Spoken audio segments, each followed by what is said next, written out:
Dawn drips off the hedgerows near St. Lo, 14th July 1944, the sky a low lid of pewter and cordite memory. A Sherman noses up to a living wall, earth bank, roots like knotted fists, hawthorn bristling with thorns, its glacis newly braced with welded steel prongs cut from captured beach obstacles. Sergeant Jack Cullin claps a grease-black hand against the teeth. On my count. Inside the turret, T5 Joe Red Marconi feels the hull tense beneath him, the way a boxer tightens before the bell. The driver answers with a boot of throttle. The tank leans, bites, and the hedge groans like timber in a storm as roots tear free. The lane becomes a doorway no map admits exists. They had died here yesterday, cresting berms nose first, silhouetted for Panzerfausts and pack guns that waited like patient spiders. Today, the drill is different. Breach low, stay hull down, he on the corner, infantry in the wake. Red thumbs the selector to the 75's high explosive, barks, up, and the loader slams home a round that smells faintly of solvent and cardboard. The muzzle speaks. A farmhouse corner jumps off its foundation, a machine gun stops mid-sentence. The lane beyond, once a killing box, widens into possibility. This is how a field modification becomes a tactic, and a tactic becomes policy. Once is daring, twice is doctrine. Captain Lila Hart watches from the verge, boots sunk in ditch water, mind already converting miracle into schedule. How many sets of teeth can the Ordnance Company weld by midnight? How much rod? How many masks? Which battalions first? She notes engine temperatures, VVSS bogies squealing, wet stowage racks doing their quiet life-saving work, and sketches aflow, scrap steel in, rhino cutters out, trucks to every company before dawn. A corporal has already scrounged German angle iron from a beach dump and looks like a pirate who's found his ship. A colonel who has buried too many boys under these hedges keeps his hands in his pockets. He does not smile when the second Sherman opens a second door. He only says, "Good." Do it again, and walks toward a command jeep that smells of gasoline and damp maps. Red's tank rolls forward into wheat, the stalks pattering the hull like rain.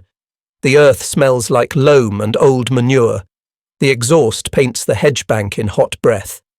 Somewhere to the left, an infantry lieutenant's whistle trills, thin as a bird, and turns into a chorus of boots moving with purpose instead of dread. The Germans had called this country impregnable, and they were right, until a sergeant with a file and a welding rod taught the hedge new manners. Beyond the next field, a radio crackles in a language Red can't hear, filing a first report that will be obsolete by the time it reaches a major. The tank eases left, turret slewing to cover a sunken lane, and the loader fishes out another HE with cut fingers. Behind them, sparks bloom from a dozen torches. By dark, if Hart has her way, every nose in the battalion will wear teeth, and the green walls will remember who bit first. The depot at Isigny breathes like a factory with its roof torn off. At dusk, rows of M4s stand fender to fender, paint still tacky where numbers have been corrected, cosmoline sweating from bolt heads. Captain Lila Hart signs a requisition on the hood of a deuce and a half while a forklift floats past with a crated Ford GAA V8, 500 horsepower, stamped on a brass plate that looks like a medal. Someone chalks RHINOSHOP on plywood. Welding rigs hiss. A corporal shakes scavenged steel from German obstacles like a gambler rattling dice before the throw. This is what a system looks like when it wakes. Ordnance clerks read part numbers like scripture. MPs wave convoys through like ushers at a revival. A light armoured division is a new kind of animal. Combat Command A, Combat Command B, Reserve, muscle groups that can reconfigure by radio and map grease. A medium company carries 17 M4s and a single M4105 for close work. The book says so, and the book is now a promissory note payable at the speed of trucks. Hart sketches a routing. Cutters to the 743rd Tank Battalion tonight, 74th and 746th next. If the generator quits, she'll borrow one from engineers and pay them back in coffee and miracles. Red Marconi walks the line as evening rain stipples the engine decks.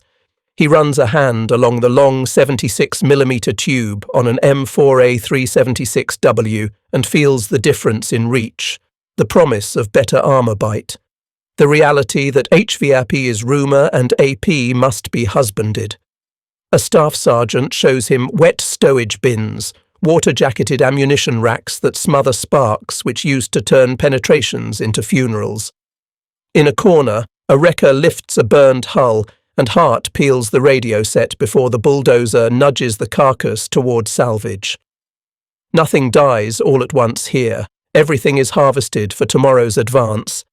Engine notes become a chorus as crews test throttles, listening for a sour bearing or a lazy magneto. Track shoes clack like castanets, grease guns sneeze. Someone swears softly as a VVSS road wheel fights its own pin. The smell is oil, canvas, hot steel, and coffee.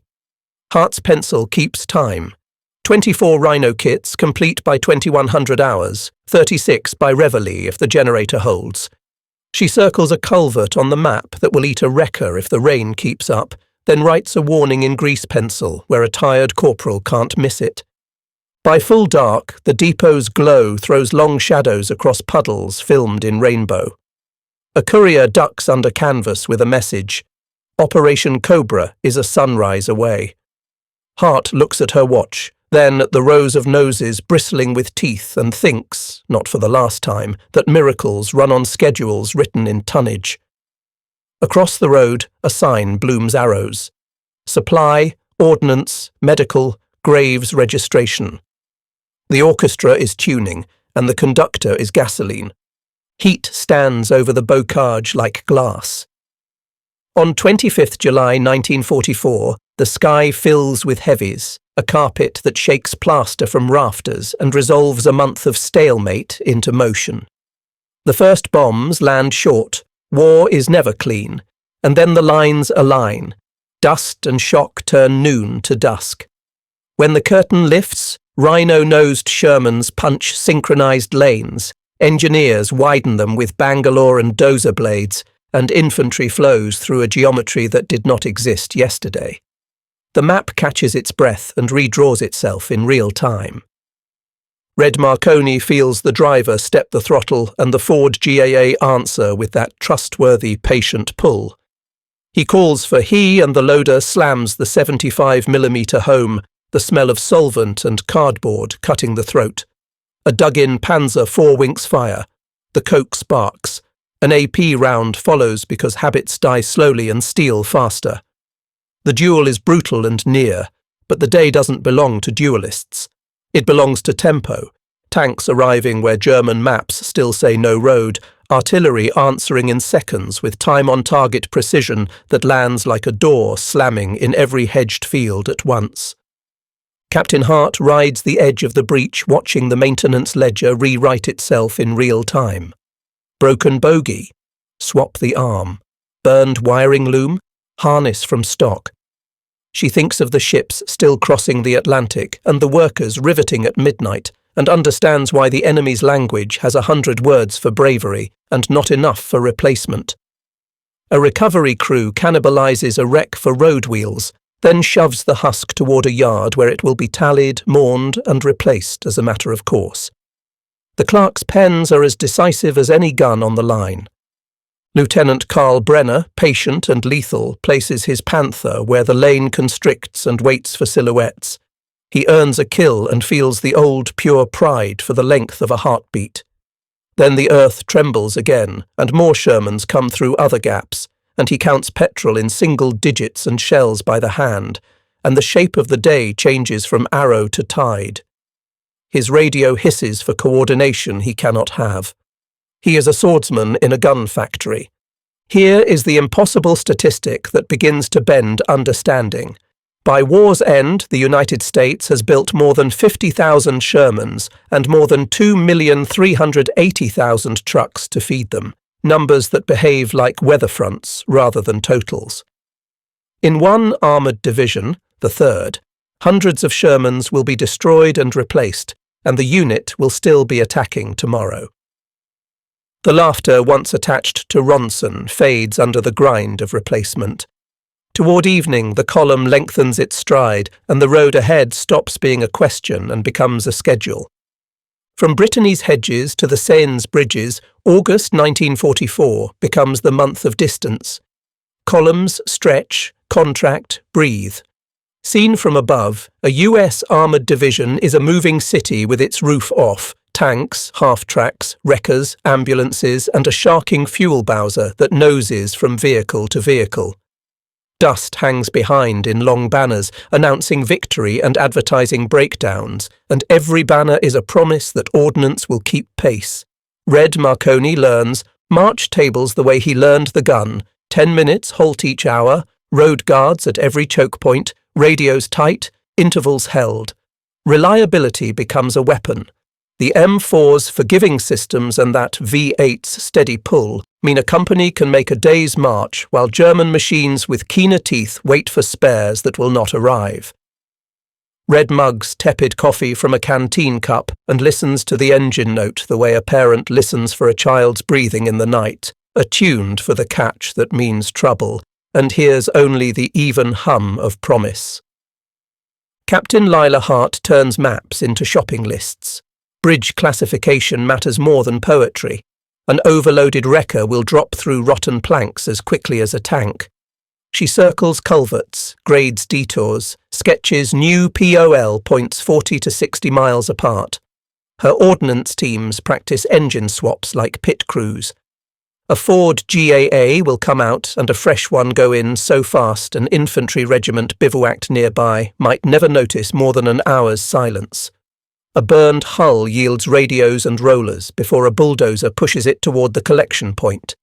Even wrecks serve the advance. Lieutenant Carl Brenner does gunnery problems in his head and logistic ones with his teeth clenched. His Panther can kill any Sherman it sees, and too often the reverse is true only at closer ranges. But range isn't the point anymore. The march is the point, and his machine's genius is stranded inside a nation that cannot keep it fueled. He requests petrol, he receives strafing. He tallies shells, headquarters tallies roads lost to air he cannot contest. He is a precision instrument in a world run by freight schedules. At a crossroads near Dreux, a hand-painted board sprouts arrows like a thicket. Supply, ordnance, medical, graves registration. At the railhead, a crane swings and sets an M4A 376W onto French soil, the hull still sweating cosmoline and paper labels. Red walks the long gun, taps the mantlet like a shoulder, and feels not invincibility, but continuity. The promise that a broken tooth can be replaced before the bite goes slack. The chase is faith made mechanical by spare parts and drivers who do not sleep. When the column rolls again, dust and hope rise together, and somewhere ahead a river bridge waits to be rated and crossed. Night swallows the road, and the road becomes a law. The Red Ball Express opens, and every rule bends around it. MPs with white gloves stand like metronomes at junctions, chopping traffic into beats. 2.5-ton GMCs run hood to tail light, cat's eyes shining, canvas tops snapping in the slipstream. Drivers lean forward, faces green in blackout glow. Coffee burns in mess tins braced on dashboards. On the verge, pyramids of jerrycans silhouette like a new kind of city skyline that smells of rubber and gasoline and hope. Captain Lila Hart rides shotgun for one leg to learn the artery's pulse. The convoy uses one-way loops and never stops if it can help it. A truck that dies is shouldered into the ditch and stripped later because motion is life. Octane ratings are chalked on barrels. Tire irons clink like cutlery at a rough banquet. Many of the drivers are black soldiers from segregated units whose competence keeps an army from starving. Hart notes consumption like a miser. Gallons per mile, quarts of oil per engine, hours per trip. The arithmetic of a campaign written in grease on clipboards. In a village awake for the first time at midnight, Marie Leclerc stands with a shawl over her hair and watches a truck slow just enough for a private to lob down a crate of K-rations and a small avalanche of candy bars. Liberation tastes like sugar and Captain's biscuits that crumble into soup. The convoy's smell hangs after it passes, diesel, rubber, warm canvas, and to Marie it smells like safety. For the first time in years, she believes in tomorrow as something a human being can plan, perhaps even schedule, the way Americans seem to schedule everything. Red Marconi wakes to the hum that means the artery has found him. His company has waited hours for fuel, and then the line of trucks arrives and the world clicks into motion as if someone has reset the clock. He watches a Bowser's nozzle glug into the Sherman's belly and feels the tank relax under him like a fed animal. The Ford V8 fires at first touch. In the dark, a mechanic laughs, the relieved, cracked laugh of a man who was beginning to suspect the road had ended. The laughter sounds like a bridge reappearing out of fog. The impossible truth of the red ball is not a secret number, but a visible one. Tonnage flowing forward every day and night in a stream so steady it becomes landscape. There is nothing romantic about the work. It is cold, monotony, and danger without hero music. But when dawn lifts, the road steams and the tank parks are full, and somewhere ahead the schedule outruns the rumour of shortage. The column's hum fades to a memory and leaves behind a single afterimage, an arrow painted on plywood pointing east forever. Autumn slicks the German frontier with rain and remorse. 4 branches are wired to hulls, wet needles clotted with road dust. Lieutenant Karl Brenner parks his Panther where a lane narrows to a shooting slit and lets the long L-70 breathe.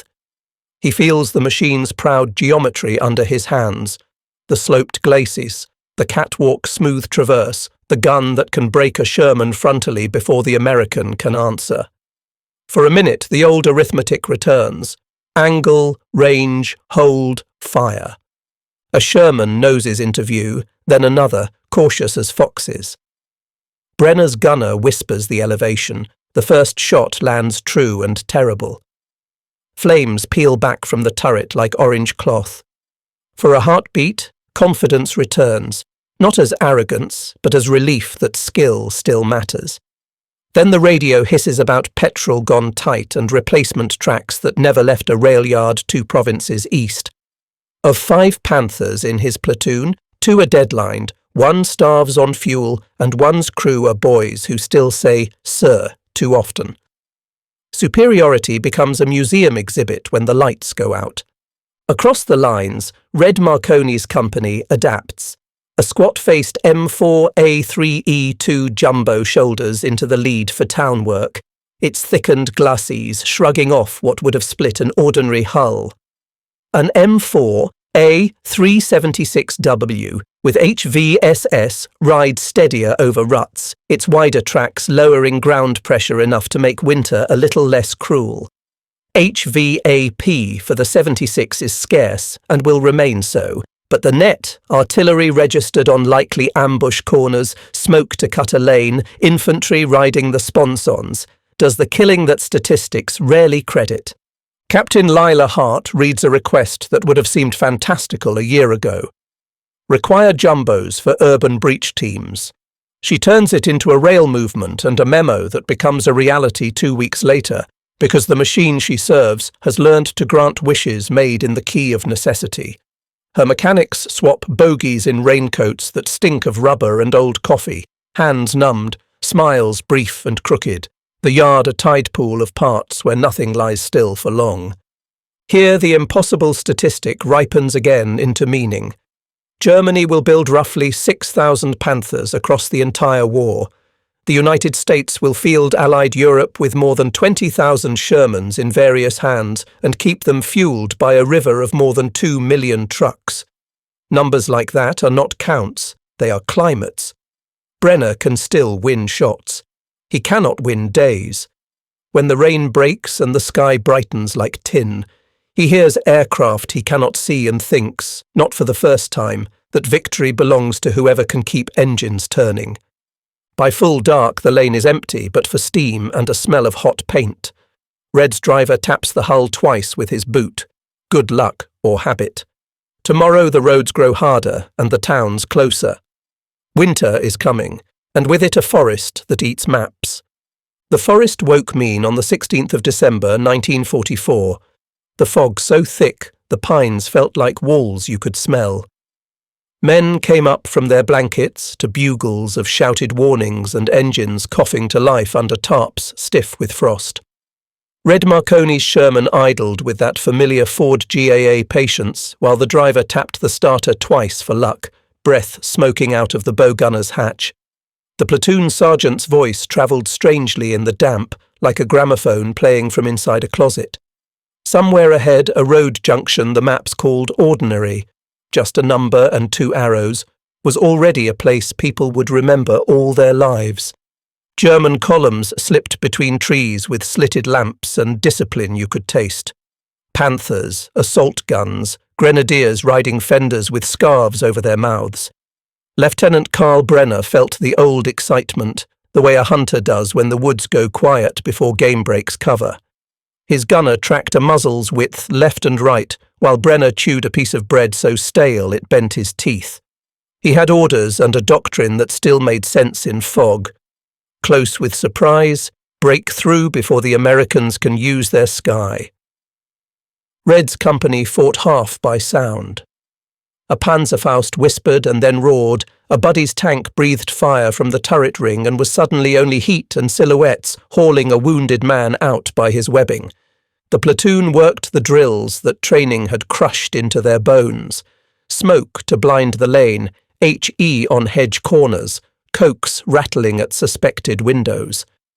Artillery was sluggish under the weather, and you felt the absence like a missing finger, always reaching for it and finding air. Captain Lila Hart counted losses and made the calls her job demanded. Recovery crews would nose into white trees and hook chain to still hot hulls, dragging them home like deer, then strip what could be stripped.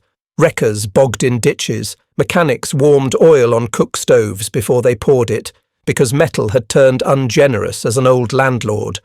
Her clipboard's neat columns, engines out, engines in, bogies changed, radios reclaimed, felt obscene measured against the names Graves' registration was collecting, and she hated her pen for never slowing. But lists were how you remembered people when the day refused to. Brenner's company tasted early success and then found that success hardening in the throat. Fuel trickled where it needed to flood. Ammunition arrived in the wrong place at the wrong hour. He could still win shots, sometimes whole minutes. He could not win a day. By the 21st, the fog felt less like an ally and more like a lid pressing down on everyone's lungs. At night, Red listened to the engine tick as it cooled and thought, not for the first time, that the difference between men who lived and men who didn't was often a few gallons and one truck that made its turn. On 23rd of December, the sun came back as if someone had rolled a hangar door aside. Frost glittered like ground glass, and then the first fighter bomber stitched across the treetops, a sound like a zipper ripping winter open. Red felt the platoon grow 2 inches taller inside its steel. Even the radio chatter sounded cleaner. Artillery woke properly, time-on-target barrages landing like synchronized door slams across crossroads and timbered draws. What had been a knife fight in a closet became chess in daylight, and the pieces were all moving again. Brenner's Panthers crouched where they had the previous afternoon, but the air was different now, watched and hostile. A column he'd expected to resupply from never arrived in the form intended. It arrived instead as craters and burning rubber. He moved by night and hid by noon, always calculating, always professional, and always a little further from the initiative he prized. When his gunner killed, the elation came thinner, as if joy were a rationed commodity like petrol. He had taught himself to think in hours. Now he was learning to think in surviving quarter hours. Hart's ordnance yards thawed just enough to move like a heart under exercise. Engines on pallets came off flat cars with chains singing, HVSS kits were slotted to crews with grease up to their elbows, and a handful of long-asked-for jumbos rolled toward units bound for towns. She rode a wrecker into a village that had changed hands twice in a week and found the rhino teeth of July still chained to a shed wall, bright nicks where hands had handled them. Even the past, it seemed, had decided to play along. Red's company counterattacked on roads that felt suddenly less like options and more like rights. The Easy 8 in 2nd Platoon rode steadier over ruts. Red noticed because he could finally notice something as small as comfort. Houses were taken in the old infantry tank pas de deux, smoke, rush, cokes, breach, HE on the stairwell. A medic crossed the street with his aid bag swinging and did not look up at the noise above. His world was 3 feet around the bleeding man he knelt over. When a convoy finally shouldered into town with fuel, the smell alone made people straighten as if someone had called them by name. Brenner knew the counters, of course he did.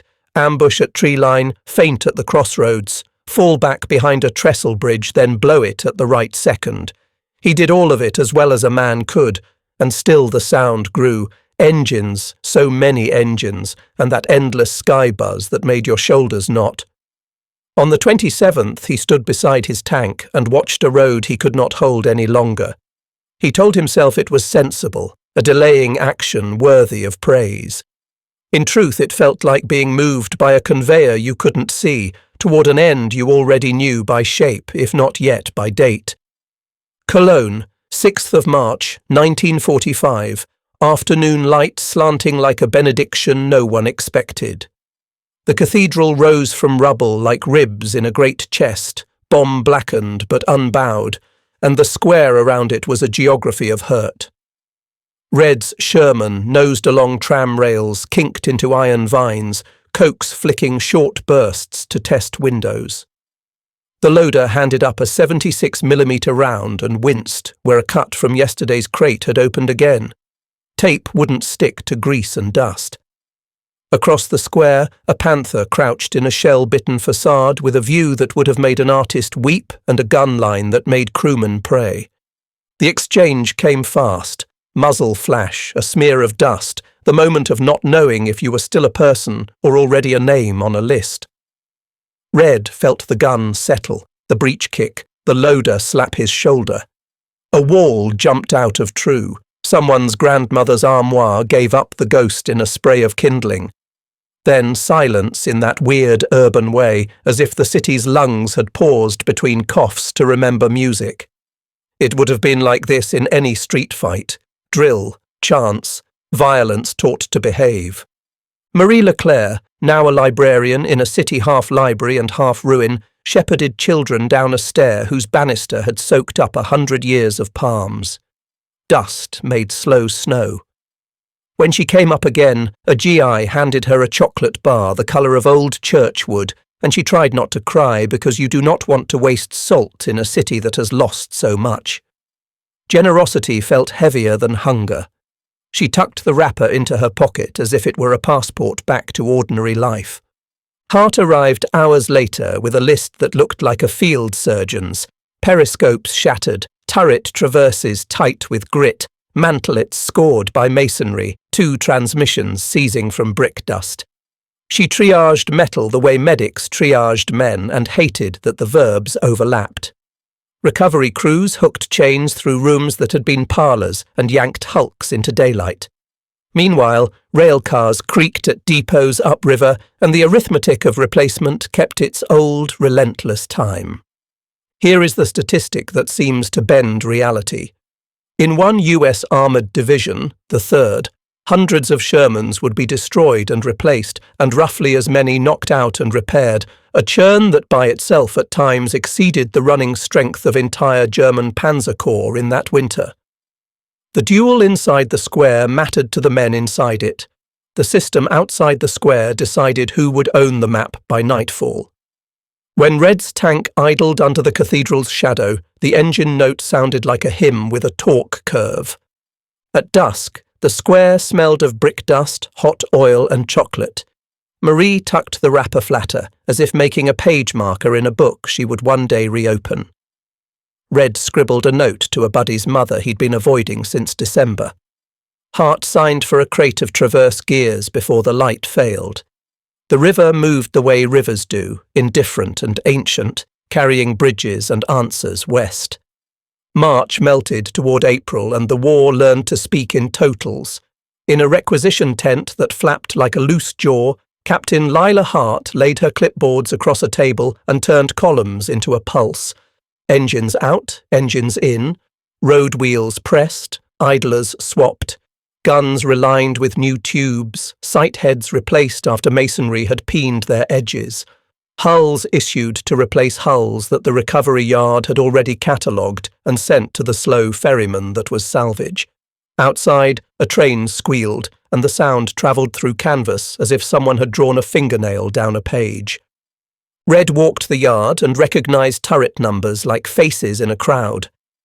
A tank that had worn Fury as a joke now wore Fury 2, the joke gone but the intention intact. He touched the paint and felt the warmth of sunlight made metal. He would have told you he trusted men more than machines, but the truth was he had learned to trust the system that made men safer. Wet stowage bins that smothered fires, HVSS that made the ride more forgiving and the crew less tired, jumbos that took first place in the breach so others could follow. He didn't need invincibility, he needed continuity. Brenner, who would live through it, found himself reading captured summaries weeks later and finally saw the war whole. Production tables he would have dismissed in 1943 as propaganda hardened into a geometry that explained his days. More than 50,000 Shermans built, Allied Europe fielding over 20,000 of them at various times, trucks in numbers that behaved like weather. He had not been beaten by a single better gun. He had been worn down by a culture that could weld an idea to a schedule and then keep that schedule in the rain. Hart added the details that never make parades, gasket sets, voltage regulators, points and plugs by the tens of thousands. The odd poetry of part numbers that veterans would carry in their heads longer than they would carry some names. She initialed an entry that said simply, 24M 4A376W issued, and understood not for the first time that doing this work well meant a private would go home who might not have. When the wind came through the tent, it smelled of cardboard, oil, felt-tip ink and mud. The impossible never needed to shout here. It sat quiet on paper and changed how the room felt. An army that could lose tanks by the score and replace them on a first-name basis had taken choice away from an enemy that still believed battles were decided where guns touched off. Red looked up at a crane swinging a new engine and thought of a lathe in Detroit running on second shift and a woman who would walk home in the snow after clocking out. He didn't know her face, but he knew her signature. It lived under his right foot when he asked for throttle and got it. By April, the pins on the map stretched east like a stringed instrument tuned toward a final note. Staff officers flicked rulers across rivers whose names had terrified operational artists for centuries and now lay down like dogs when bridges rated for Class 40 rolled to their banks. The confidence you feel when a system works is quiet and muscular. Red didn't brag. He checked track tension and counted smoke rounds, nodded to the driver, and believed without saying so that fuel would be where it had to be when it had to. Brenner had run out of illusions before he ran out of courage. The Luftwaffe's absence was more eloquent than any speech. The artillery he heard was American. The roads he had memorized as strong points turned into corridors his enemies used like they owned them, because, in a way that mattered, they did. He understood now that his country's devotion to craftsmanship, so admirable in a gun sight or a wristwatch, was a brittle faith when set against standardized abundance. You could not hand-file your way out of being outnumbered on every axis that moved the war's needle. Hart briefed a visiting colonel with a voice like gravel. Combined Arms wasn't a slogan, it was a logistics plan with guns attached. Artillery pre-registration made time. Engineers made doors. Radios made command. Aircraft made weather when the weather cooperated. tanks made presence that could not be ignored. The Shermans were not superlative at any single duelist's metric. They were sufficient at all, and attached to a body that could heal faster than it could be cut. A democracy's genius was not the masterpiece. It was the assembly line's promise kept at scale. Marie shelved the first peacetime books in a side room that had once been a cloakroom and now smelled faintly of paste and ashes. Children came to her with hands still too willing to flinch at loud noises, and she gave them paper that was clean and covers that had not yet been broken at the spine. Generosity, she realized, was a kind of strategy too. It made futures possible in the ruins, and futures could not be targeted by a gun. The laughter at American tanks, those early jibes muttered in messes and shouted in propaganda reels, had been sincere once. It stopped not because Shermans became invincible, but because they proved inexhaustible within a doctrine that treated them as parts of a symphony that never ran out of notes. Red climbed into his seat and ran a hand along the breech the way men tap wood on a door frame before leaving home. The column formed, exhausts making white pennants in the morning. The map clerk slid the final pin toward the Elbe, and somewhere a worker pulled a lever for the 10,000th time with the same care as the first. After the guns faded, the motor pool rang with smaller sounds, wrenches tapping, someone laughing too loud because quiet felt disloyal, engines ticking as they cooled. Red sat on a fender and wrote a letter with a stub pencil, the paper creased from a pocket that had seen too much. He did not write about fear because the people he loved already knew it. He wrote about systems, how a tank that burned on Tuesday could be replaced on Friday, and a man could borrow the old nickname back for the new hull, how a convoy could sound like a river you trusted more than your own sense of direction. Hart closed her ledger and felt the earthquake aftershock of months where the numbers had been the only stable ground. She boxed the clipboards for shipment to a records depot because democracies keep receipts, and receipts become histories. A welder hung his mask on a peg and found his hands wouldn't stop trembling. She poured him coffee and added twice the sugar. When a train clanked past with flat cars loaded in neat rows, tractors for farmers, crates for schools, she felt the war's grammar changing tense from imperative to future. Brenner walked a field where a panther rusted back into the soil, rainwater pooling in the turret like a blunt chalice. His son asked if it had been strong, and he said yes, because that was true, and then said not enough, because that was truer. He did not hate the men who had beaten him. He envied their ability to turn factories into mercy. That word would have surprised him 2 years earlier. War alters definitions until even an engine note can sound like kindness when it means your friend will live. Marie reopened a room with shelves that matched in height, if not in colour. She flattened a chocolate wrapper into a book as a keepsake and a lesson. When children came, she told them that abundance could be a weapon, but also a promise, that the people who had given her this chocolate had also given her paper and silence enough to hear pages turn. She wrote dates lightly in pencil because pen felt too heavy for a world still deciding what to keep. Here is the final impossible figure that belongs at the end, because endings deserve the truth plain. The United States built more than 50,000 Shermans and more than 2,380,000 trucks and over 108,000 tanks and self-propelled guns of all types, while Germany fielded roughly 6,000 Panthers and fewer than 2,000 Tigers within a total armoured output that could not match the tide. Those numbers are not boasts. They are memorials written in steel. Red folded his letter. Hart turned out the light. The shed door swung shut on a set of rhino teeth, edges bright where hands had touched them, and the night remembered a nation,